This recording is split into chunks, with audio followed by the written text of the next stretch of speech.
the student can perfectly select any institution according to my philosophy.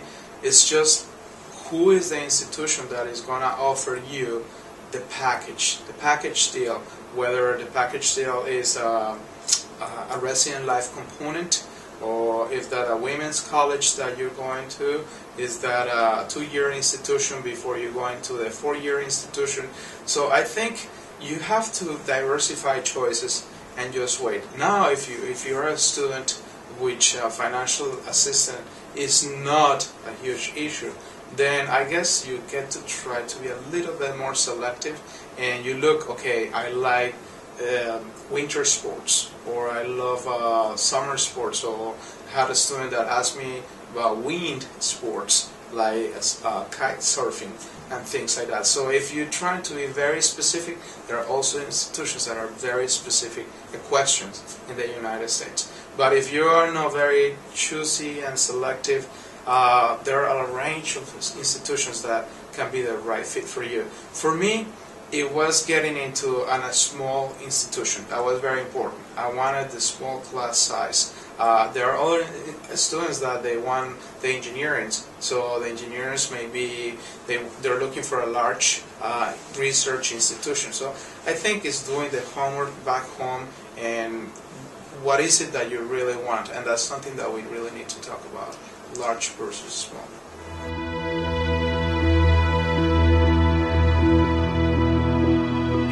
The outreach that EducationUSA is doing, to me, is very important. Going to rural areas and finding the best kids.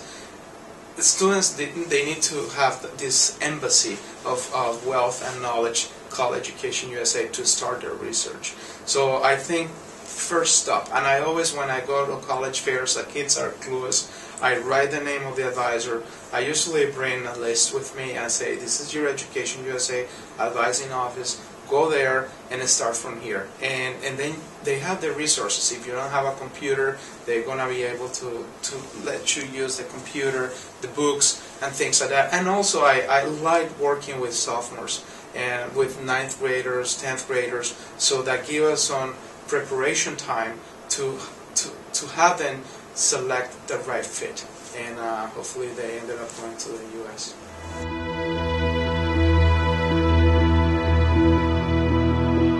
Absolutely. Traditional application. Now we are all high-tech, so we have the Lynn application online, very simple application. Also, for the students that like the common application, we offer the common application. And then we move into the transcripts. We want to see those transcripts, 9th, 10th, 11th. And it gets very complex when we're talking about world credentials. For the students that are attending international schools, we would love to see an SAT, and we focus on the critical reading and writing, critical reading and mathematics components. Then we want to see a TOEFL if the critical reading portion was below 450.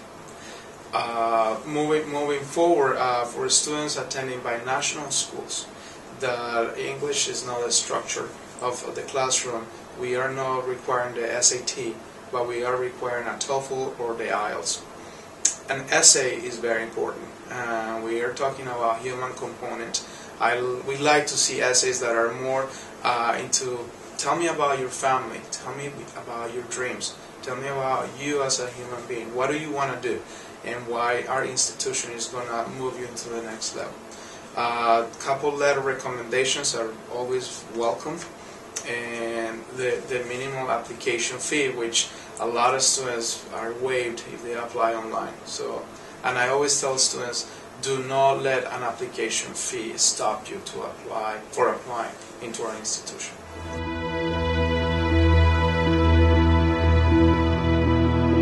Yes, the first thing that we do, I was telling one of the advisors yesterday from Bulgaria, we try to identify if the student comes from a binational school, we would love for he or she to go to the advising center, to go to the pre-departure orientation session. That's something that is very helpful. And so when they have a conversation with the consular officer, the student can mention, I've been attending sessions of a pre-departure orientation, the student makes the connection between EducationUSA, the embassy, and the counselor officer is saying, oh, this kid has done his homework. So that's one of the things. When a kid comes from maybe an international school, the level of preparation is different. We still tell them to go to the advising center, and we have our PDSO sends out a very good email instructions from 1 through 10. What do you got to do for that interview if you are not able to go to these pre-departure orientations? And the good news is our denial rate is minimal. And when we get 1 or 2 cases per year, we personally take it up to contact somebody at the home country. I say, okay, what's going on? Can you help us? Is there a reason? So we take it to the next level.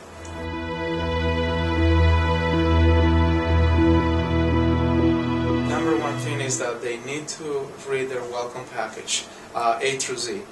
There's a lot of information, and students do, and I see that by the success rate of attendance in our orientations. So we're 25% international, and a good orientation, give or take, we get around 85-87% attendance during orientation. So that to me shows that the students are doing their homework, they're reading. But reading the online package that we're getting, let's talk about campus security, IDs, from washing your clothes on campus, dining hall hours, freshman orientation. So I think, and it's also the team. We are 4 members in the international team in the admissions office, and we know our students almost personally.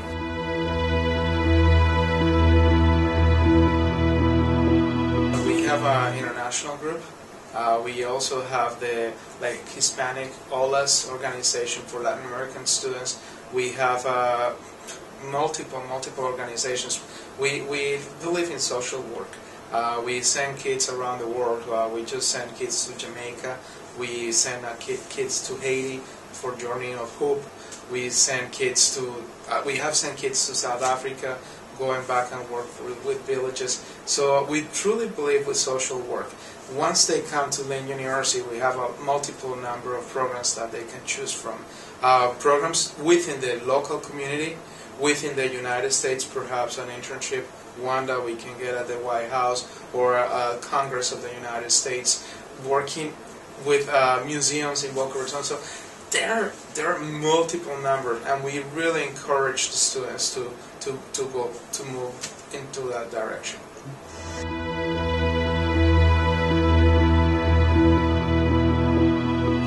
I think the answer is analytical thinking.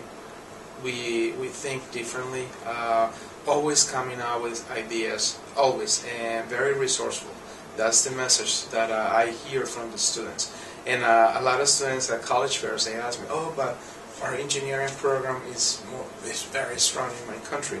How do you compare our engineering with your engineering? And I say they're both pretty much equally, but both engineering careers from the countries, they take you to the same place, to build the bridge. And I think it's the analytical thinking that we supply here in the U.S. that is very different to the approach of many countries. And that's why international students realize, I like that approach. I want to be able to speak myself and not be afraid of speaking. And that's something that I have learned from international students. And we're myself being from Colombia, we're respectful to the know-how of the people that have been doing it forever, and we do not challenge questions. Well, in the United States, the professors let us challenge those questions, because thanks to that challenge, that bridge is going to build better, and it's not going to collapse. So I think that's the point, the analytical thinking, the reasoning that we learn in the U.S. is far more, I wouldn't say superior, but the approach is fascinating and is very practical.